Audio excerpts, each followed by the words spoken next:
that's the big tournament that we need to go out there and win. A lot of tough competition, a lot of our rivals. We got to make a name for ourselves like we've done in the past, but no, we just played our game and came out on top. Welcome to episode 330 of Alberta Dugout Stories, the podcast. I'm Joe McFarland. The baseball season is well underway with plenty of action all over the place. So let's get right to it. And we'll start in the pros, and the comeback trail for Calgary's Michael Soroka is now complete.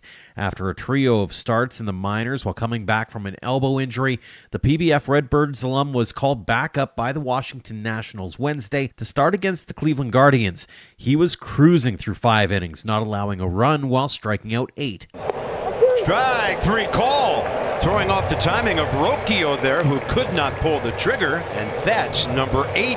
Well, backdoor slider. That pitch has been called a ball all day for Logan Allen, and not for Michael Soroka. All his teammates will gather around Michael and give him a pat on the back for a good outing. Now, Soroka did run into some troubles in the 6th, finishing the day with 4 runs on 5 hits and 2 walks to go along with those 8 punch-outs as the Nationals fell 8-6. The comeback is also on for Stony Plain product and Vauxhall Academy grad Adam Mako. He's been sidelined since spring training with an injury. He allowed 2 runs on 3 hits and 2 walks while striking out 6 in 3 1/3 with the FCL Blue Jays in a 2-0 loss to the Tigers. With the big league Blue Jays struggles on the mound, one's got to wonder if Mako will get bumped up the depth charts sooner rather than later. Speaking of moving up the depth charts, how about Matt Lloyd? Last week we talked about his walk-off grand slam for the Memphis Redbirds, and the Dawgs product just keeps on hitting. In the air, deep down the line, and it is gone again! Matt Lloyd is unstoppable. His 3rd home run of this series.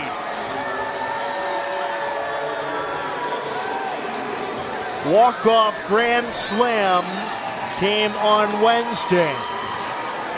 Now has homered in back-to-back games on the weekend. In May, he's hitting .421 with 2 homers and 4 RBI in 19 plate appearances. He's .325 with 3 and 23 on the season. And for a second week in a row, he's been named the Canadian Baseball Network's Minor League Player of the Week. Could the St. Louis Cardinals be calling any time in the near future for the 29-year-old? Time will tell. And how about the trajectory of Cohen Achen? After just 1 game in High A, the Calgary native got promoted once again to the Double-A Chesapeake Bay Sox, where he got his first start of the young season on Saturday. There's 1-2. Swing and a miss, strike 3. So he strikes out Guerrero, got him with a slider at 86. That's his first strikeout, boys, at a biggie. Swing and a miss, strike 3. Also can play short. Swing and a miss, strike 3. Another slider. Home run with the Cubs today. That's strike 3 called. Excellent slider from Achen. The line on his debut, 1 run on 3 hits and a walk while striking out 4 in 4 1/3 in a 6-5 win over Hartford. And our final note from the pros is an update on a guy we haven't checked in on in a while. Bigger Saskatchewan native and Vauxhall grad Garrett Hawkins continues to play well in his return with the Fort Wayne Tin Caps. He missed all of last season with Tommy John surgery. He's 4-1 with a 4.73 ERA and 8 relief appearances, striking out 18 and 13 plus innings of work. Over to the CCBC now, and it's been a busy week with most teams playing 2 4-game sets. PBA opened up the week with a split against Edmonton Collegiate, while the University of Calgary Dinos lost 3 of 4 to Cohen Achen College. Edmonton then split a 4-gamer with OC, while PBA took 3 of 4 from the Dinos. So we head into the final weekend of the regular season with UFV on top at 19-7. PBA is second at 16-11, and OC is third at 15-11. Edmonton's at 10-17, while the Dinos are 9-19. The Hawks' Chris Menard will be joining us a little bit later on in the show. The CCBC World Series, meantime, hits Lethbridge May long weekend.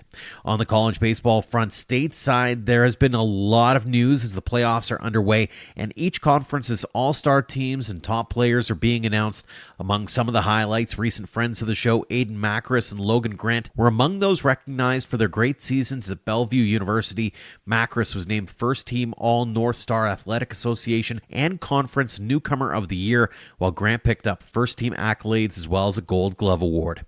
Dawgs Academy alum Michael Soroka has been named Missouri State's Freshman of the Year. He went 3-2 with a 5.69 ERA in 13 appearances, including 2 complete games, striking out 55 in 61-plus innings of work.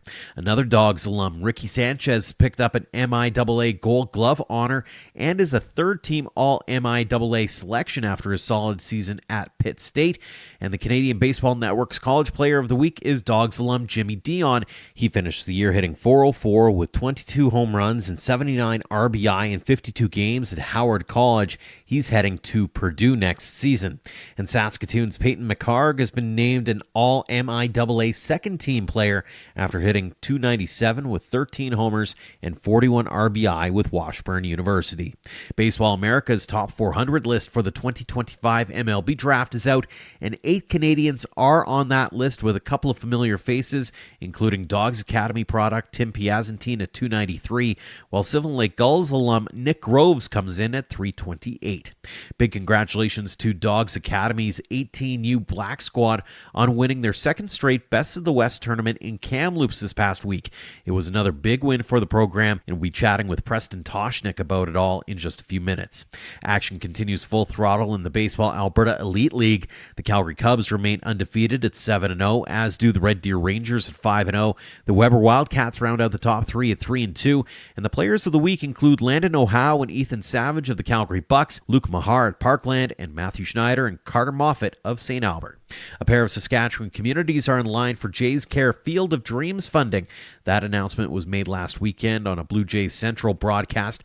North Regina Little League and Hanley Minor Ball were among the communities featured. None from Alberta made the cut this year. And a big congratulations to a pair of familiar faces to baseball in Alberta and Saskatchewan, as they're being inducted into 2 different halls of fame. WCBL president and Lethbridge Bulls owner, among other things, Kevin Kavami, is being inducted into the Lethbridge Sports Hall of Fame. That ceremony is set for Friday night. Meantime, Regina Red Sox head coach Ry Pathakis is being inducted into the Saskatchewan Baseball Hall of Fame. Details on the rest of the class of 2025 and the date for this year's ceremony will be announced soon. On to this week's guests, and we'll start with the Best of the West tournament in Kamloops this past week. It's a staple for anyone looking to watch high-end high school baseball, and for a second year in a row, Dawgs Academy came away as champions with a 7-4 victory over the North Shore Twins. One of the standouts was right-hander Preston Tocheniuk, who threw a complete game 5-hitter against Langley in the semifinal. If his name rings a bell, he's the younger brother of episode 231 guest Quinn Tocheniuk. Preston, thanks so much for joining us here on the show. Yeah, no problem. Thanks for having me. 2025 Best of the West champions. How does that sound? Exactly how we drew it up, right? That's the big tournament that we need to go out there and win. A lot of tough competition, a lot of our rivals. We got to make a name for ourselves like we've done in the past, but no, we just played our game and came out on top. Take us back to the beginning of that tourney. You're going in as defending champs. You've been there before, and you mentioned off air you're 4 for 5 at that tournament now.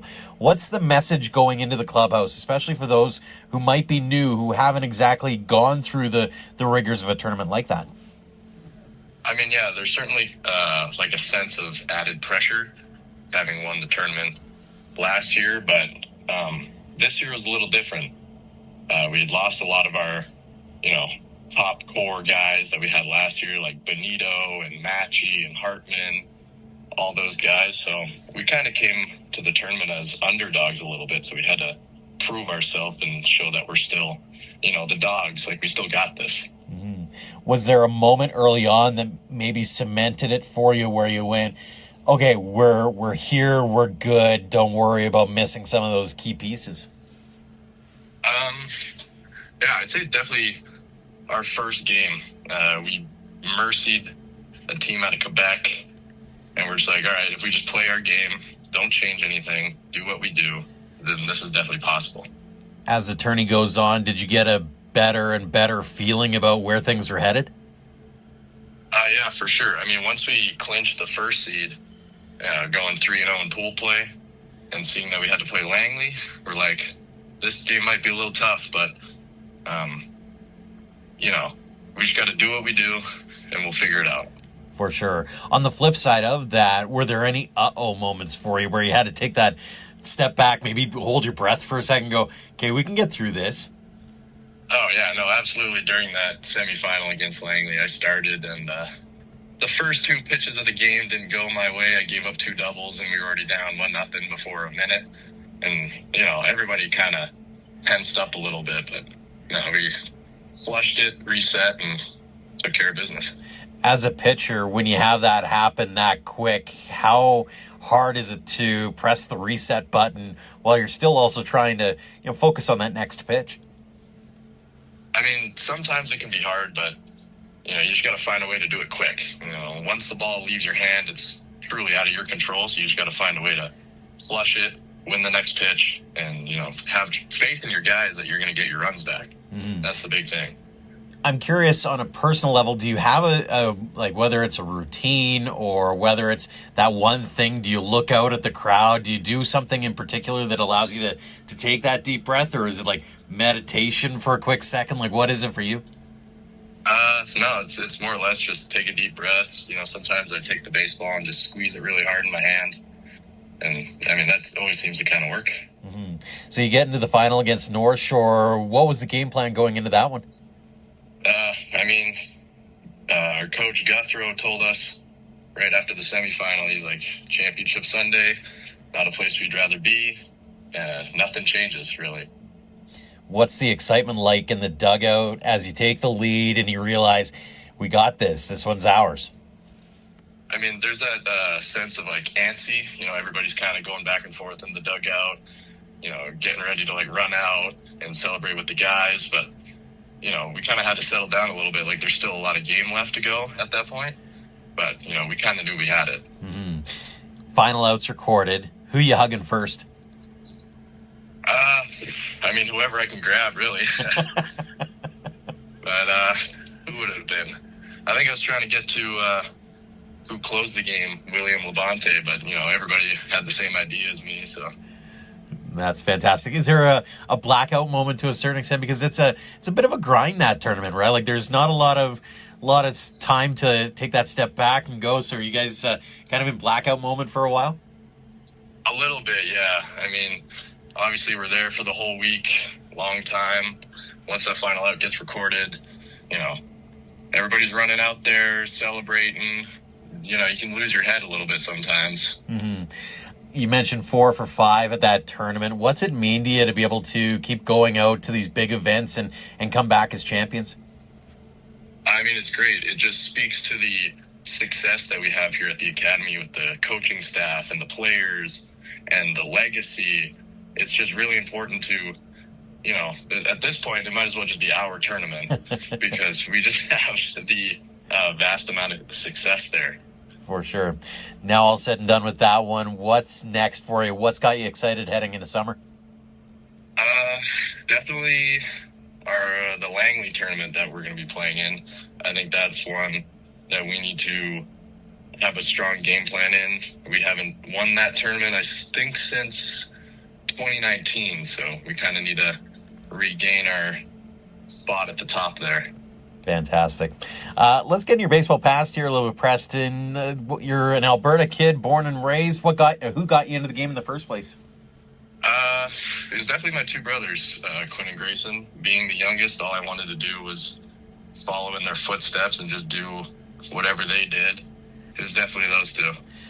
Was it all baseball all the time for you, or were you a multi-sport athlete growing up? No, we played hockey as well, but that didn't really stick as much as baseball did. That's all I ever wanted to do, was just play baseball. Was there a moment where it flipped for you, where you went, okay, baseball's a fun game and all, but I think I've got a future in this. Maybe I can take this thing to the next level? Yeah, I think it's when I first joined the Dawgs Academy and I saw that Quinn was going off to college and all his teammates had opportunities to go to college. I'm like, yeah, maybe if I stick with this, I can be there too. Looking back on the young career to this point, you've had a few highlights, but I'm curious, what's your favorite memory or moment on the park where you had to kind of take that step back and go, man, I can't believe I get to do this? I'd say definitely recently in the 2024 WCBL season. I was affiliating with the college team, and on opening night, both me and Quinn had pitched in the same game, and we never thought that would ever happen because of our large age gap, which is around 7 years. We never thought we'd ever be on the same team. That is so cool. So what's that like from a player who, like a lot of those academy guys, especially the youngsters, they're out flapping or flipping 50-50, during games, and you've got that dream and aspiration to go out and play on the college turf with those guys. What's that like getting to live out that dream? It's incredible. I mean, that's all I've ever wanted to do. I've been going down to Siemens Stadium ever since I could remember, being 5 minutes away, and I never thought, I'd be the one on the field signing autographs, pitching, seeing the crowd. I mean, it's incredible. How driven does that make you to want to do it again and again and again like your brother did? Oh, I mean, that's all I ever want to do until I retire, It's incredible. That's awesome. On the flip side, we all know baseball is a game of failure, so I'd be remiss if I didn't ask about it. What's been that biggest hurdle or biggest obstacle you've had to overcome, and how'd you do it, and how proud are you of being able to get over it? I'd say my biggest hurdle, my first year Bantam, I had a little mishap playing a game, took a ball off the back of the helmet, whatever. But I later found out that I had detached my retina and I needed to have surgery for it. Oh, wow. So, I took the whole off season, went through our circuit, tried to just go back to where I was. And then I ended up playing my second year of Bantam and ended up winning Player of the Year, which I thought was quite the comeback. That is quite the comeback. So how did you come back from that? Because it's one thing, like we talk all the time about, the physical injuries, the legs, the arms, especially with pitchers, but that's got to be a different beast to try to deal with your eyesight and making sure that everything's all good on that side of things. Yeah, I mean, you just got to take it one day at a time, really. That's not something, I guess like all surgeries, it's not something you can rush. You just got to take your time with it, take it one day at a time, and have faith that you will be able to come back. 100%. You're off to Panola in the fall. How excited are you for that?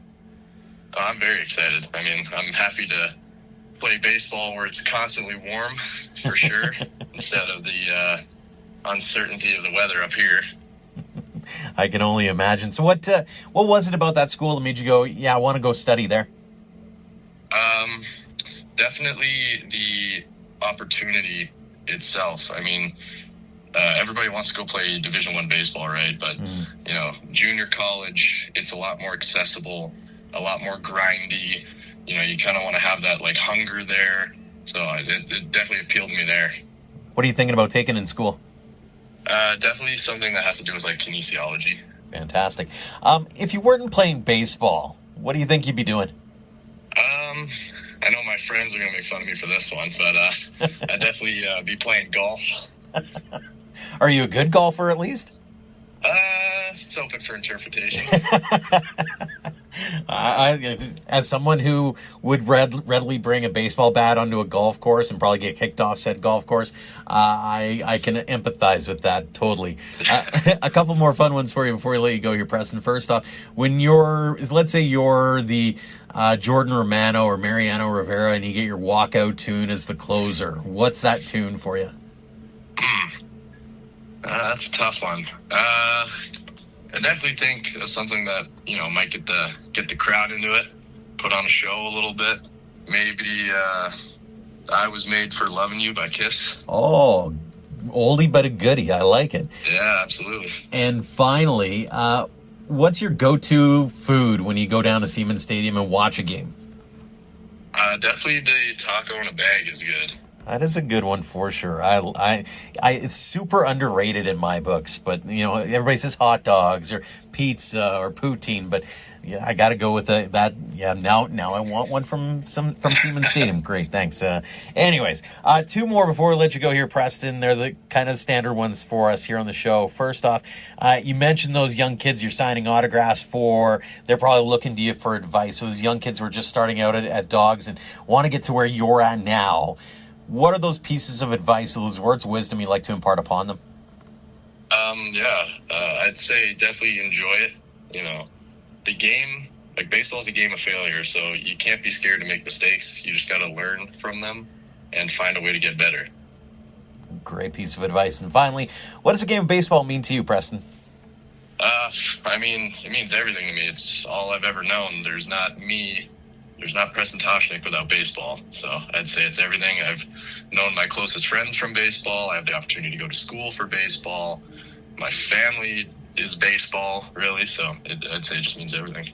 Well, fantastic stuff, Preston. We got to know your brother a while back, and glad to be able to get to know you a little bit as well. Congratulations on the Best of the West. Congrats on all the success with Dawgs, continued success at Panola and beyond. And again, thanks so much for joining us here on the show. Yeah, thanks for having me. Take care. Up next is Okotoks product and Calgary Bucks alum Adam Rowland.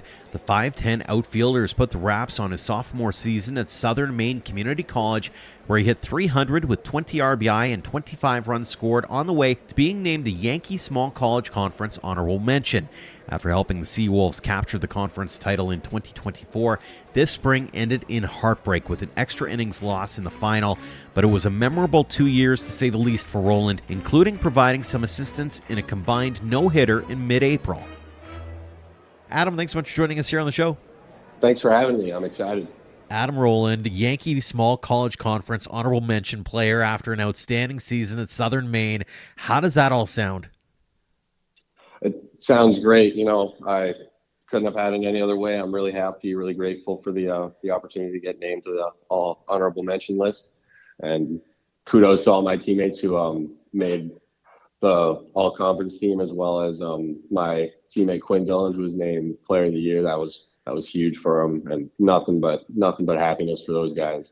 Awesome stuff. Now, looking back at the spring that was, the numbers kind of speak for themselves, but on the whole, how did you feel about the season that was? You know, I knew it was going to be my last season putting on the Seawolf uniform, so I tried to give it my all every time I stepped out on that field, be there for my teammates, and just produce any way I could. What was clicking for you? You know, our head coach Ben Gravel, he's been phenomenal for my hitting approach. He knows a lot about how to approach attacking the batter's box and going after the right pitches, and his methods really just clicked with me, and I was able to put bat on ball more times than not. So that's the way to approach it. So heading into the year, did you have any expectations of goals of yourself that you wanted to accomplish? Personal goals, I wanted to be a 300 hitter. I accomplished that, and it was a little bit sketchy. I didn't exactly have the greatest end of the season, but I reached that goal, and I was really happy about that. And a lot of team goals. You know, this year we really focused on the team and like being a brotherhood and kind of all coming together and chasing a couple dreams. But at the end of the day, we put it all out on that field. It took 4 extra innings to beat us, so can't be too upset about the outcome. Worked hard for it. Was truly a blessing to share the field with this team. It was a special group of guys. You had a pretty special run of games, too. I know there was a perfect game thrown in the process, and you were also part of some history this season. You finished up a combined no-hitter against Central Maine. Walk us through getting the call initially first. Well,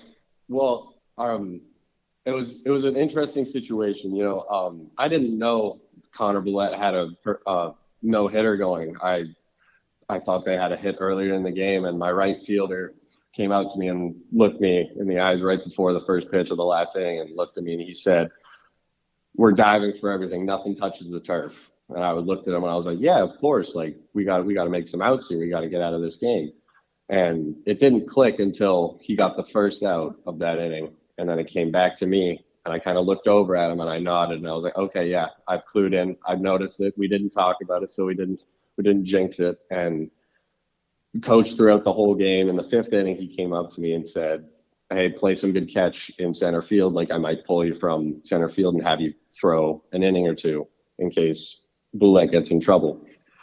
And I was fully ready to go. I had full confidence that Connor was going to be able to close it out, but got into a little bit of a jam, bases loaded in the bottom of the 7th, and out comes our head coach, and he points to center field, brings me in, and adrenaline just took over. I was so excited. I was ready to go. I knew I was going to do something special and help out Connor and the team. And I only needed one pitch to do it, so I was super happy.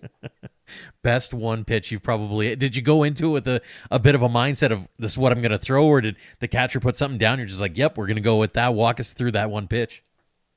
That one pitch, they'd been struggling to hit the outside fastball the whole game. So Alex, being our catcher, loved the guy, great catcher.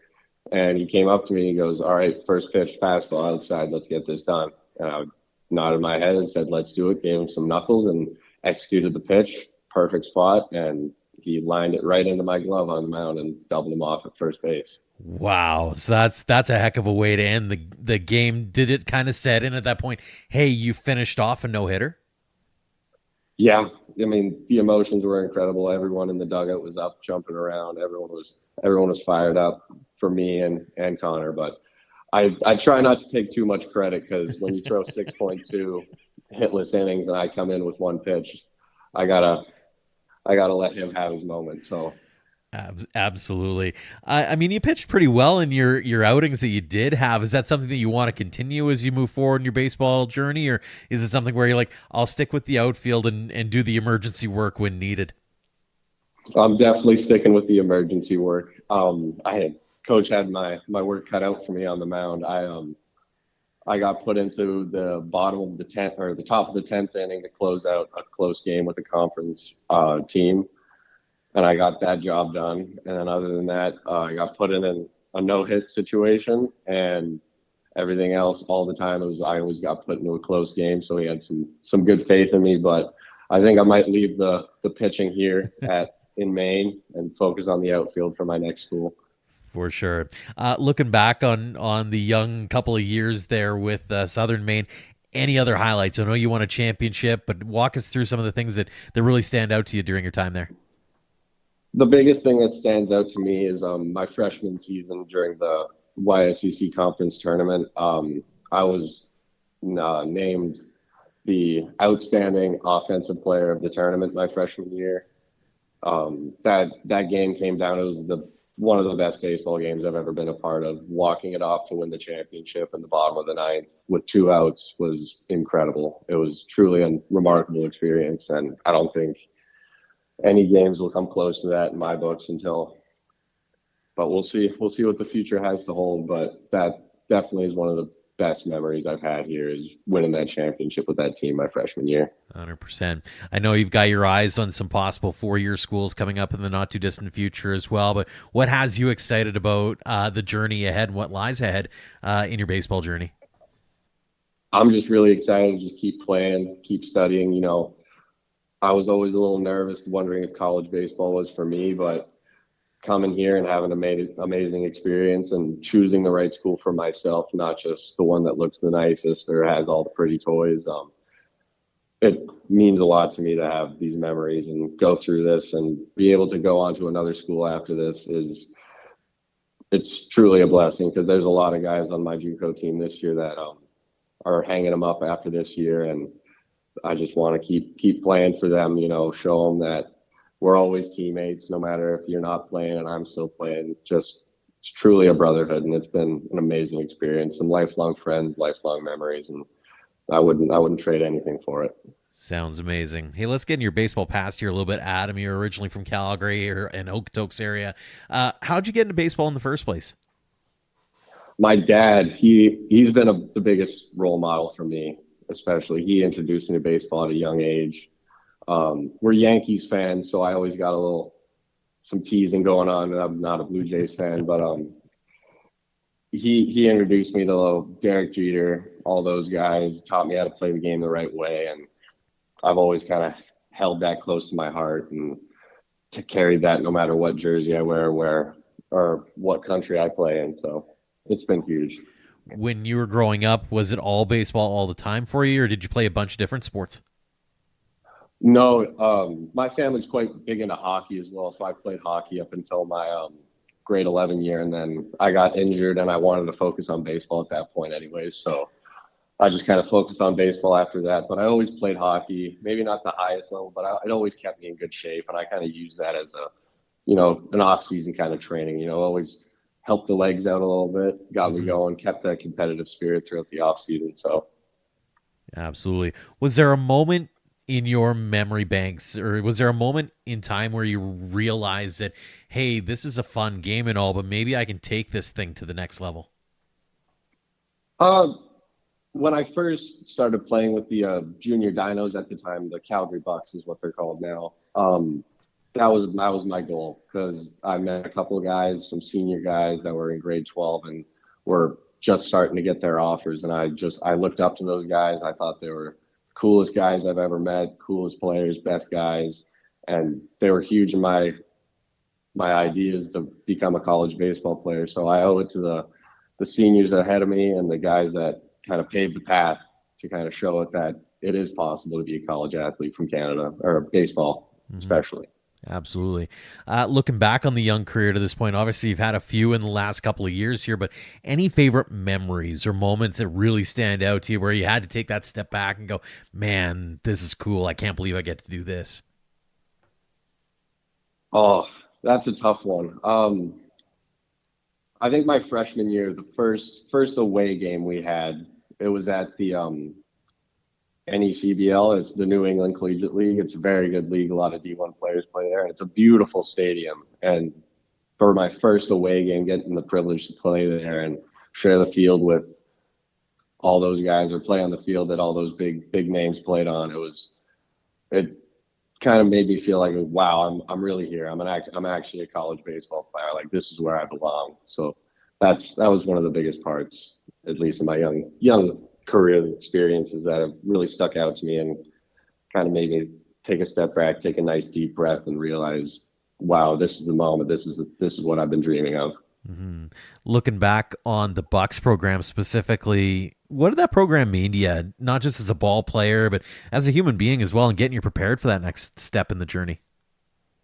Oh, those guys over there, they mean the world to me. I'm close with all of my coaches still. Over winter break, I'm always in there chopping it up with my old coaches, old teammates, young kids. I love it there. It's true. It was the best spot for me.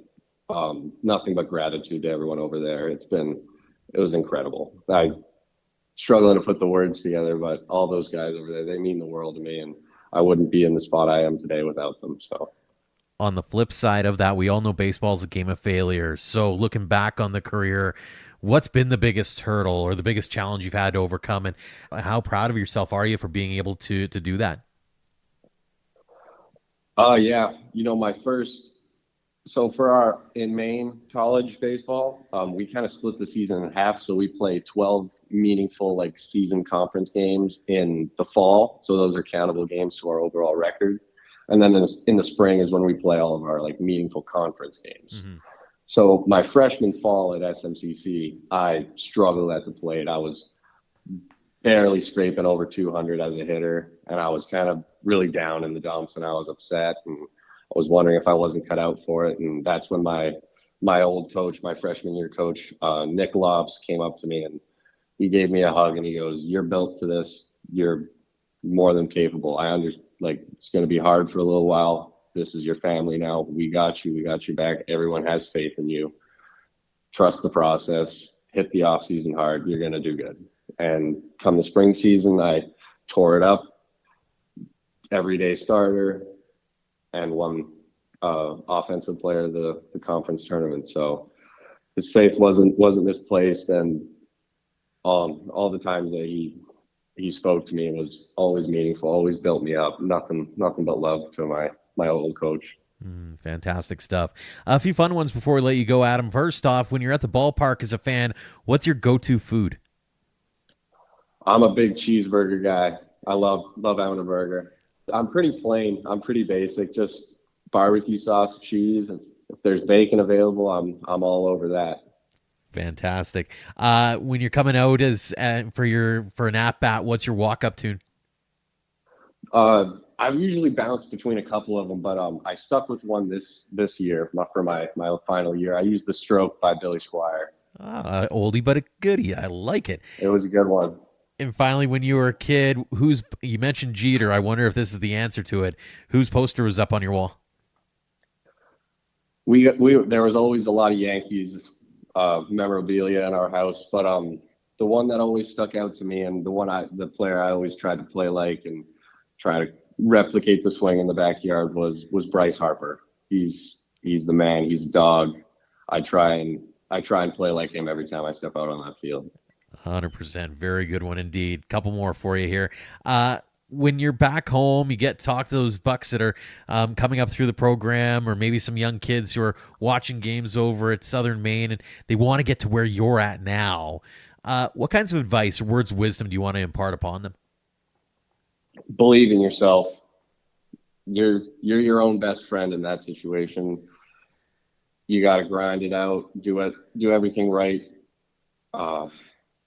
It's tough. It's tough to share the knowledge, but I got faith in everyone that comes up to me and asks questions. I love talking about how to help people out, and in the future, it's a goal of mine. I want to be a recruiting coordinator sometime and kind of help those high school kids get to areas, because I understand that it's difficult. It's difficult as a college or a high school baseball player to kind of get those looks to go to the college schools, and I understand that probably just as good as everyone else. But I want to help. I want to help kids out and find their homes and hopefully get the experiences I got at SMCC. That is a fantastic goal. Really, really cool. And the final question we ask of everybody here on the show, Adam, what does the game of baseball mean to you?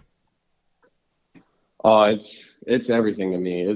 It's life, but it's not. There's so much more things outside of baseball, but the beauty that the game brings and just how much fun it is and how much it can mean to someone, how exhilarating it can make you feel. It's something that you can't find in any other game. Like barreling a nice, difficult pitch or hitting that ball up the middle just perfectly. I've yet to experience that in any other way in the world. So it's truly a unique and beautiful game. It's been a wonderful opportunity to get to know a little bit about you and your journey as well, Adam. Congratulations on the honorable mention nod. Congrats on the success at Southern Maine, continued success wherever the baseball journey takes you next. And again, thanks so much for joining us here on the show. Thank you so much. It's been huge being on here. Thank you so much for having me. And we'll wrap things up by heading back to the CCBC for a chat with Edmonton Collegiate Hawks hurler Chris Menard. The freshman right-hander is coming off his best outing of his young CC career, a complete game, 7-inning, 2-hit effort in a 1-0 victory over Okanagan College. He also walked 2 and struck out 4 in that contest. The St. Albert native is now 1-1 with a 2.03 ERA in 7 appearances. With the regular season coming to an end this weekend, we thought we'd check in, see how the ride has been for the 5'11 MacEwan University product. Chris, thanks so much for joining us here on the show. It's a pleasure to be on the show. Well, let's start off. Great season for you so far in your freshman season, and you're heading into the final weekend of the regular season here. How are you feeling about how the way things have gone this spring? Well, I think my coaches have a lot of trust in me. They've put me in situations where I didn't expect to be in, and I've tried to make the best of what I've got. And yeah, so far so good. What's been working for you so far this season on the mound? Because, you look at the numbers and pretty darn good considering you're a freshman.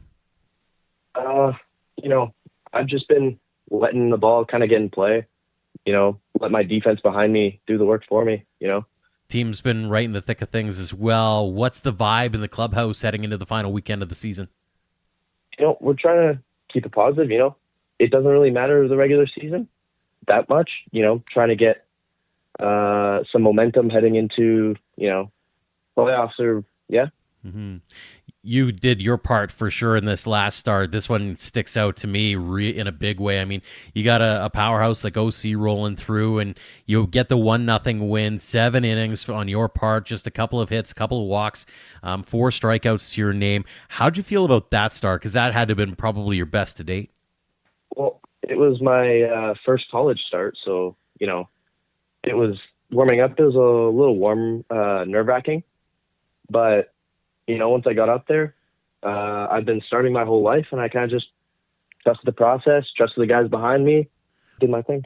Absolutely. Were you leaning on much going into that one? Did you have specific pitches working for you? Because, it's what, like I said, OC is one of those teams that always seems to have the bats going, and you kept them quiet, so something must have been working real well for you as far as pitches or your selection or whatever the case may have been.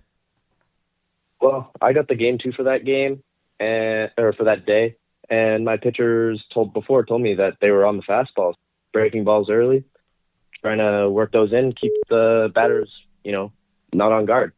You had Matthew Ridsdale toss a no-no earlier on in the season. You've had some really good performances, as EC always does when it comes to being on the bump. I'm curious, how much do you lean on that veteran presence to maybe help guide you through the processes of a season like this? It's always nice learning from people who experienced it. Being a freshman, it's a little nerve-wracking, and those guys have really helped me out, trying to keep me confident and helping me, whenever I had questions, they got answers. For sure. I know EC's really wanting to get their hands on their first championship. What are you seeing out of your team this season that makes you go, this is the year it's going to happen? For us, I've seen glimpses of everything we need. We've played good defense. We've had good bats.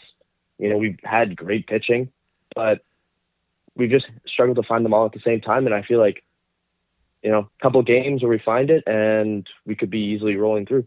What would it mean to you on a personal level to be able to bring a championship home to the Edmonton region? Oh, it would be really nice, Obviously, like winning, because who doesn't? Mm-hmm. And yeah, bring one home. I don't think anything could really top that. For sure. Let's get in your baseball past here a little bit, Chris. You're originally from St. Albertan area. How did you get into baseball in the first place? I started playing because I played baseball and hockey growing up, and so those were two different sports at two different times. And my older cousin, Jack Hudson, who's on PBA, I always kind of looked up to him a little bit. Yeah, that kind of helped me push forward through it, and he's always helped me through too. When did it turn for you where you're like, okay, hockey's cool and all, but you know what, I want to chase this baseball thing? So I would have been 16 at the time. That was my last year of hockey. It just played that year, didn't get the results I wanted, and it was just baseball's looking good for me, and didn't really have the time to commit to both, so I had to pick one and chose baseball. And obviously you did pretty well for yourself. I know you played a little bit with St. Albert Cardinals in the BAEL as an example. What that program and being able to play in St. Albert mean to you in your development, not just as a ball player, but obviously as a human being as well? Well, I've had a lot of great coaches along the way, played with a lot of great players, pick up as much as I can from each and every one of them. If you learn one thing from each person, that's a lot of things. Well, and obviously, too, you look at some of the guys who've made their way through and are now playing high-level ball, from Eric Sabrowski all the way down to some of the junior college guys. I mean, is there anybody in particular that you kind of looked up to growing up and went, okay, I want to chase that dream too? One guy I always played with, Michael Soroka. I used to catch him, and, I've learned a lot from him, pitching, and he's doing great down in the States, He's also a freshman, absolutely tearing things up. When you look back on the young career to this point, Chris, what's your favorite memory or moment where you've had to kind of take that step back and go, man, I can't believe I get to do this? My first year in U18 midget, getting to win the provincial championship in Alberta with St. Albert and getting to play in the nationals, man, that was just a great experience. Walk us through what it's like to rep your province like that. You've won the provincial championship, and now you're repping, the blue and gold kind of thing. What'd that mean to you? It really means a lot, Obviously, we got to do it in Fort McMurray, and it's staying in Alberta, and it's just fun, playing beside guys you've played with all year, trained with, friends. Some are close to family, and yeah. On the flip side of that, we all know baseball is a game of failure. What's been maybe the biggest challenge or hurdle you've had to overcome? I don't know. There's a lot of challenges in baseball, trying to learn how to, learn from failure, because, you know, you're going to fail a lot. Mm-hmm. And you can do everything right and still fail. It's not fair, but that's just how it goes. And just understanding that sometimes, you know, when you do things right and you fail, you know, you keep doing what's right. Absolutely. That's the process. A few fun ones here before we let you go. When you're at the ballpark as a fan, what is your go-to food? Ooh, I like hot dogs. Are you a ketchup guy, a mustard guy, a both guy, nothing guy? What's on top? Ketchup and relish. I know throws some kids off, but I'm big on ketchup and relish. That's a good one. I know that ketchup versus mustard can be a very polarizing thing. So adding a relish in, you might start a bit of a controversy here. It's all good, though. When you're going up, whether you're going up as a batter or maybe you get that walk-in tune a la Mariano Rivera with Enter Sandman, what's that one tune that you'd love to walk into? Oh, man. You know, Enter Sandman would be fun, but, you know, you got to be good. You got to earn it. It's like one of those things, you know, got to earn it before you can use it, right? Mm-hmm. Absolutely. You know, it's just iconic.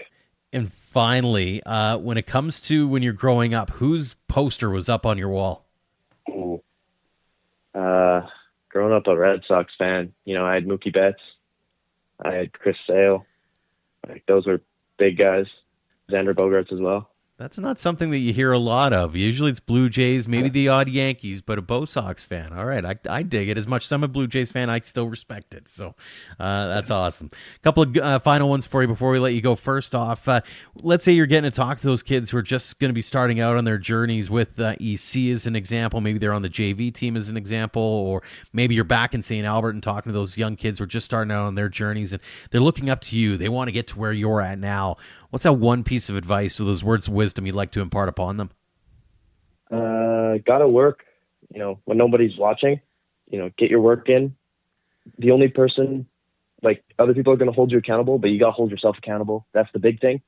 And, you know, trust yourself, trust what you got, you know, work for it, work hard, prove why you should be there. Fantastic stuff. And the final one we always ask everybody here on the show, what does the game of baseball mean to you? Oh, it means a lot. You know, when you're having a bad day, you go to the field, you get to be with the boys, and you get to take your mind off it. It really means a lot. You know, it's a world, it's a place outside of, you know, problems for most people. For sure. Well, it's been an absolute pleasure getting a chance to learn a little bit about your journey, Chris. Congratulations on all the success you've had at this point, continued success at EC and beyond. And again, thanks so much for joining us here on the show. Thank you very much for having me. Thanks again to Preston Tocheniuk, Adam Rowland, and Chris Menard for joining us this week. And thanks to all of you for downloading and listening. Make sure to hit the subscribe button as we have a full slate of episodes coming your way, including the annual WCBL season preview extravaganza. I don't want to let the cat out of the bag just yet, but it's going to be something new from what we usually do, so stay tuned for that. As always, a tip of the cap to our platinum supporters, the Okotoks Dogs, Under the Lights Sports and Entertainment, and the Western Canadian Baseball League for all they do for us and for the game in our province. If you'd like to join our roster of sponsors, head to albertadugoutstories.com/supporters. Until next time, thank you for all of your support online, on social, and on air of Alberta Dugout Stories.